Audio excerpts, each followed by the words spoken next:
할렐루야. 하나님 아버지, 부족한 종은 십자가에 감추어 주시고 오직 하나님의 영광만을 나타내는 시간이 되게 하여 주시옵소서. 감사드리며 주 예수 그리스도의 이름으로 기도 올리옵나이다. 아멘. 아버지 하나님께서는 기적의 하나님이십니다. 우리 하나님께서 요한복음, 누가복음, 마태복음, 마가복음, 사복음서에 굉장히 질병을 고치신 일이 많이 나타나고 있습니다. 그런데 오늘 누가복음 5장 17절에서 26절에는 중풍병을 고치신 예수님, 이 중풍병을 제가 가지고 있는 이 주니어 영어 성경에 보니까 A man who could not walk, 걷지 못하는 남자, A man who could not walk, 걸어 다닐 수 없었던 남자, 그렇게 나와 있더라고요.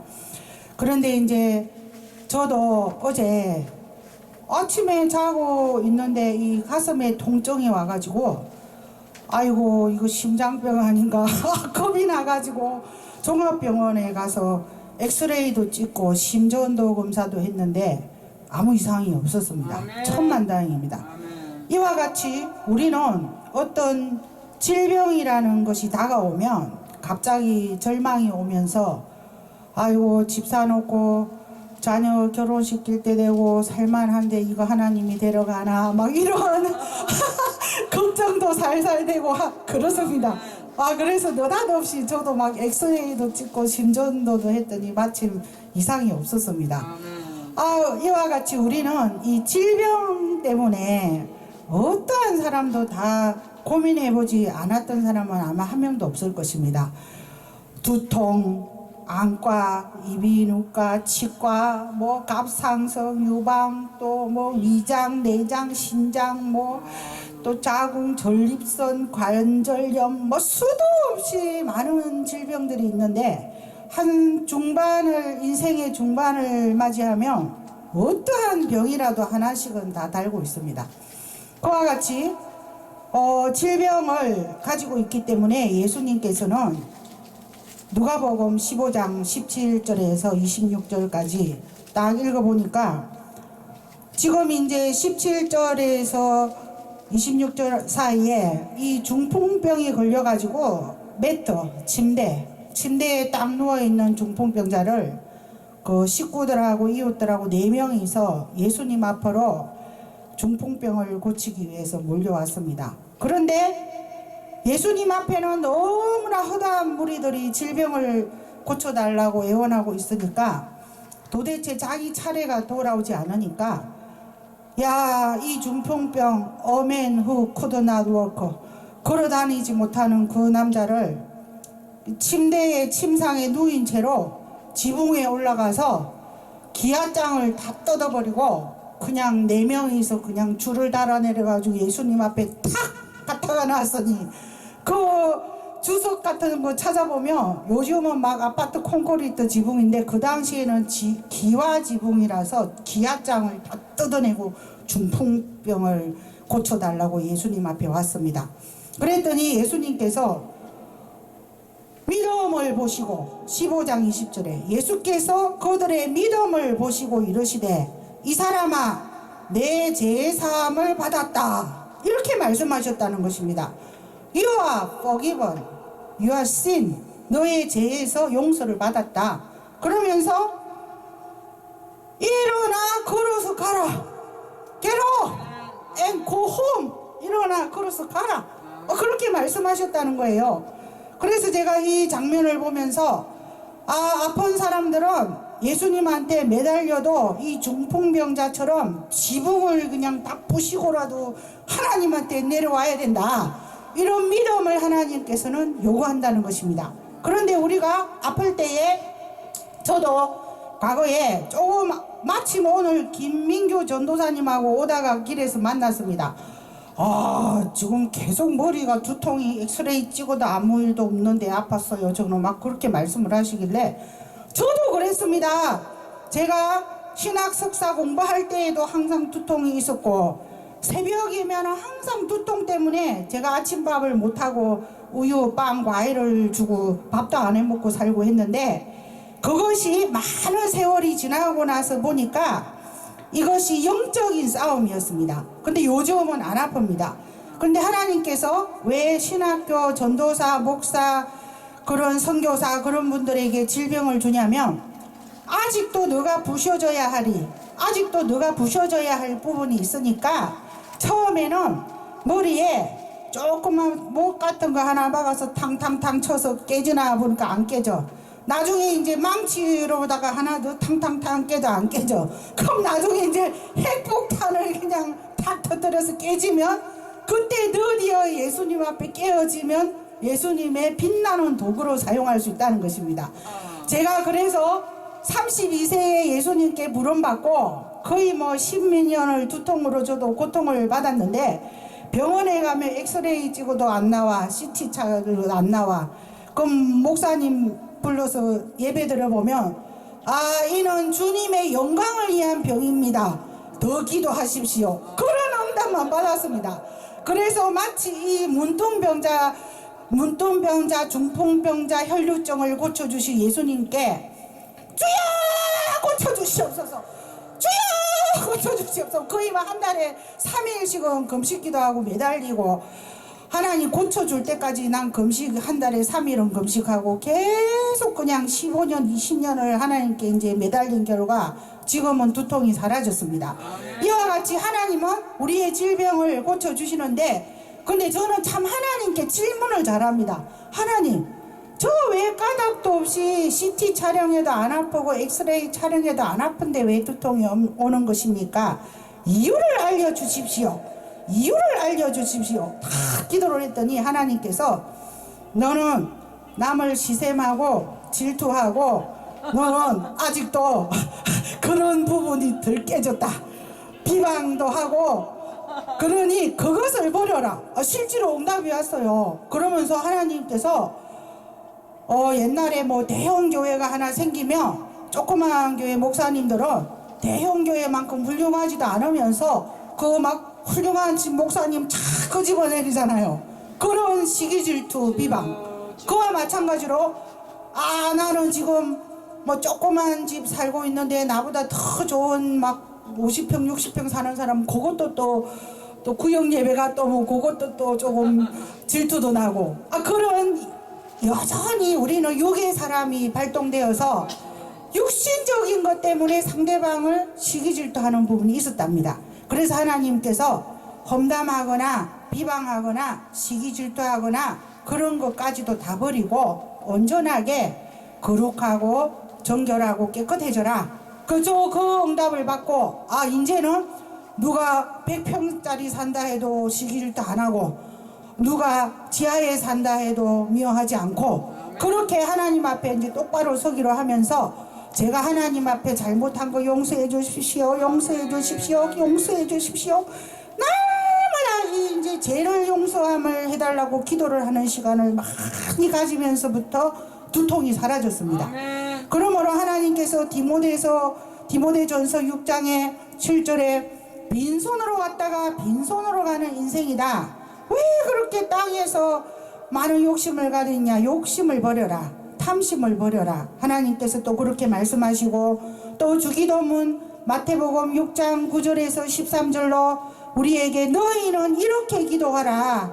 내가 다른 사람의 죄를 용서해 준 것 같이 나의 죄를 용서해 달라. 그렇게 기도하라고 하는데 우리는 다른 사람의 죄는 절대 용서 안 하고 주여 내 죄는 용서해 달라. 그런 기도만 합니다. 그러니까 하나님께서 다른 사람의 죄도 너가 용서하고 너 죄도 용서해 달라고 해라. 이제 그러한 하나님의 또 주기도문의 주옥 같은 그 말씀을 제가 이제 받아들이면서 요즘은 주기도문도 뭐 예배 끝마칠 때나 중간에 잠시 하지만 그 당시에 하나님께서 저를 깨뜨리기 위해서 두통을 주셨을 때에는 얼마나 간절하게 하나님께 매달렸냐면 아침에 주기도문 적어도 10번, 점심에 10번, 저녁에 10번, 30번은 주기도문을 해야 하루가 넘어갑니다.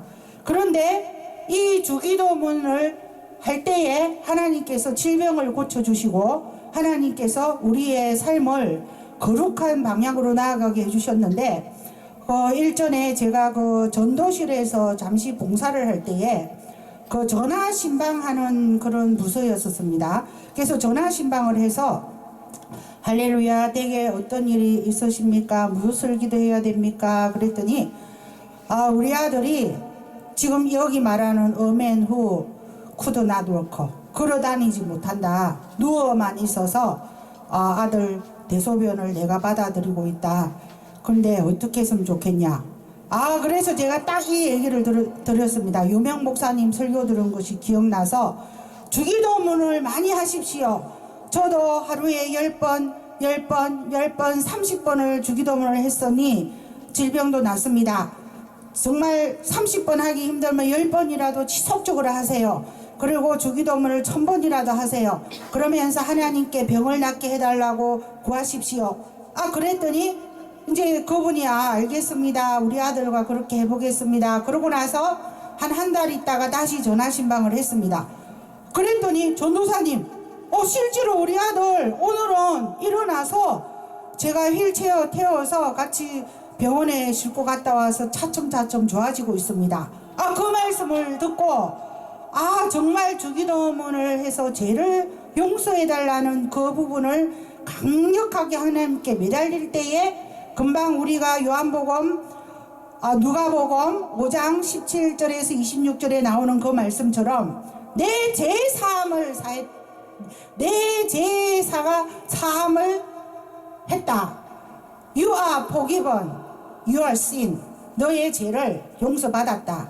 그러고 나서 get up, 일어나라. go home, 집으로 가라. 그렇게 말씀하신 것 같이 죄를 용서해달라고 간구했을 때에 질병이 고쳐지는 역사가 일어나는 것입니다. 그리고 또 그때 캐나다 다녀올 때에 옆에 앉은 권사님께서 굉장히 외모는 퉁퉁하고 못생겼습니다. 그런데 그때 그 성회 일정에 계속 다니면서 보니까 너무 잘생긴 남자가 남편입니다. 거기다가 대형 예식장 주인 노릇도 하고 있고, 참 어떻게 저분은 저렇게 외모도 저러고 어디로 봐도 복 받을 수가 없는데 어쩜 저렇게 예식장 주인이고 남편은 미남이고 건설사도 하고 참 궁금했는데 마침 한국 돌아올 때 제 옆에 앉으셨어요, 그분이. 그래서 권사님은 어쩜 그렇게 복을 많이 받으셨습니까? 제가 여쭤봤더니 우리 가정은 아침에 일어나면 남편과 제가 반드시 가정예배를 드립니다. 가정예배를 반드시 둘이서 아침에 30분 드리고 그리고 저녁에도 30분 드립니다. 그랬더니 하나님께서 이모저모로 예식장 주인도 되게 해주시고 또 남편이 이렇게 저렇게 해서 건설사 회장도 되게 해주시고 어떻게 놀라운 은혜를 주셨습니다.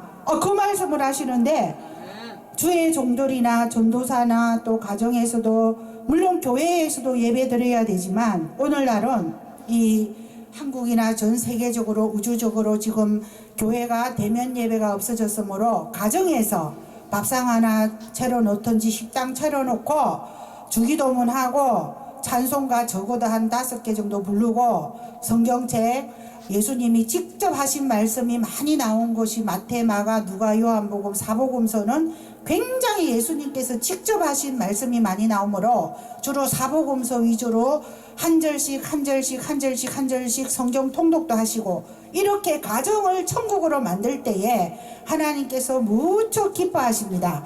그런데 우리가 지금 디모데 전서 3장에도 감독의 자격을 어떠해야 한다. 한 아내의 남편이며 한 남편의 아내여야 하며 술을 먹지 아니하여 되고 구타하지 아니하여 되고 또 그러한 여러 가지의 어떤 하나님의 우리에게 주신 말씀이 있습니다. 이와 같이 내 가정을 똑바로 하지 못하면서 어떻게 이웃의 사람들을 돌볼 수 있겠느냐. 너희 가정을 먼저 돌보아라. 그 다음에 또 주기도문을 해서 내 죄를 용서해 달라고 해라. 그리고 또 셋째로는 이웃을 내 몸과 같이 사랑해라. 근데 우리는 항상 하나님 날 사랑해 주세요. 그렇게 막 하나님께 간청은 하는데 이웃 수직선의 사랑은 많이 하는데 수평선의 사랑은 하지 않아서 하나님께서 똑같이 예수님을 믿어도 수직 사랑만 하고 나만 잘해주세요 그런 자보다 하나님이 이렇게 내려다 봤을 때에 너는 수직 사랑도 잘하고 실제로 내 이웃도 내 몸처럼 사랑하고 수직과 수평을 다 잘하고 있구나. 그래서 너는 달라고 하지 않아도 더 많이 주겠다. 그렇게 해서 하나님께서 복을 퍼부어 주시는 그러한 경우도 많다는 것입니다. 그러므로 우리가 질병 치료를 위해서는 일단은 주기도문을 많이 하셔야 되고, 그리고 베드로전서 2장 24절 예수님께서 채찍에 맞으심으로 내가 나았다. 이사야 53장 5절 예수님께서 채찍에 맞으심으로 내가 나았다. 이 말씀은 실질적으로 제가 생활 속에서 굉장히 적용을 했던 부분입니다. 우리 남편도 처음에 결혼했을 때에 경희대학교 학생 때 제가 결혼을 했는데 몸무게 57kg, 마냥 바람 불면 날아가려고 하는 남자였어요. 근데 딱 보니까 기존의 위장병을 가지고 장가를 들었어요. 그래가지고 음식을 너무 까탈스럽게 먹고 이거 해줘도 맛없다 그러고 저거 해도 맛없다 그래서 제가 참 이게 천만다행인데 이사야 53장 5절 말씀을 붙들었습니다. 제가 남편 잠잘 때에 자나 안 자나 깊이 잠들었나 딱 보고 코 골 정도 될 때에 되면 위가 나쁘니까 위에다 딱 손을 주고 이사야 53장 5절의 말씀에 예수께서 채찍에 맞음으로 나음을 입었다. 예수께서 채찍에 맞음으로 나음을 입었다. 예수께서 채찍에 맞음으로 나음을 입었다. 이 위장을 쥐고 있는 저주받은 세력들은 묶음받고 가! 그러면서 제가 실전을 했습니다. 남편 배에 올려놓고 계속해서 날마다 잠잘 때 몰래 손을 얹어놓고 실전을 했습니다. 그랬더니 처음에는 아이고 위험 정세도 심하고 죽만 먹고 살아야 되는데 평생, 그래서 30가지 곡식을 막 갈아서 해먹이다가 야 기력이 없어서 쓰러지면 어떡하냐, 아주 그냥 병원의 의사 말을 듣지 말고 죽그릇을 버려버리고 밥을 먹어라. 밥을 그러면서 잠잘 때 막 계속 손 얹고 기도하고 또 새벽에도 또 잠자나 안 자나 보고 또 손 얹고 기도하고 그렇게 했는데 정말 기적의 역사가 일어나가지고 죽그릇 버려버리고 밥그릇으로 밥 먹고 지금은 뭐 몸무게가 70kg에서 72kg 엄청 늘어났어요. 근데 이것이 제가 그때도 영안이 띄었습니다. 우리 남편을 딱 쥐고 있는 그 원수 마귀가 단발머리한 호리호리한 그 여자가 남편의 위에 딱 들어와 있더라고. 근데 제가 그때 예수의 이름으로 이 저주받은 원수 남편의 몸에서 떠나가 이사야 53장 5절의 말씀을 가지고 기도한다. 이 저주받은 세력은 떠나갈지어다 강력하게 기도했더니 눈에 딱 영안이 보이는데 그 단발머리 삐쩍 말른 그 영적 존재가 휙 떠나갔습니다. 아멘. 그래서 만약에 지금 오늘 설교를 듣고 계시는 여러분들 중에서 혹시나 뭐 눈이 아픕니까? 갑상선이 있습니까? 혹은 뭐 방광이 나쁩니까? 위가 나쁩니까? 심장이 나쁩니까? 관절이 나쁩니까? 전부 다 이사야 53장 5절 말씀하고 베드로전서 2장 24절 말씀을 가지고 예수께서 채찍에 맞았다. 예수께서 내 질병 때문에 채찍에 맞아서 내 질병을 가지고 가셨다. 그것을 100번이고 1000번이고 10,000번이고 나을 때까지 저는 실전을 32살부터 지금 50대 중반까지 거의 40, 50, 거의 한 20년, 25년 이상을 이 이사야 53장 5절 말씀과 베드로전서 2장 24절 말씀을 제가 붙들었기 때문에 제가 병원비 하나도 안 들이고 두통 나왔죠. 병원비 하나도 안 들이고 남편 위장병 나왔죠. 병원비 하나도 안 들이고 저도 위장 나쁜 것도 나왔죠. 그래서 우리는 성경 말씀을 의사의 말씀보다 더 귀중하게 여기고 성경 말씀을 의사가 야 너 이렇게 하면 약 7일 동안 먹어 하는 것은 꼬박꼬박 챙겨 먹으면서 왜 베드로전서 2장 24절 말씀 붙들어 이사야 53장 5절 말씀 붙들어 그 말씀을 안 받아들이냐 이거지. 저는 그것을 받아들였기 때문에 제가 엄청 강력한 영적인 명령기도 주 예수 이름으로 명령한다. 위를 쥐고 있는 저주받은 세력들은 이사야 53장 5절 말씀에 예수께서 채찍에 맞았다고 하므로 가! 명령 기도를 하는 것을 반드시 하시기를 부탁드리며 축복하며 오늘 설교를 마치고자 합니다. 할렐루야. 아멘. 할렐루야.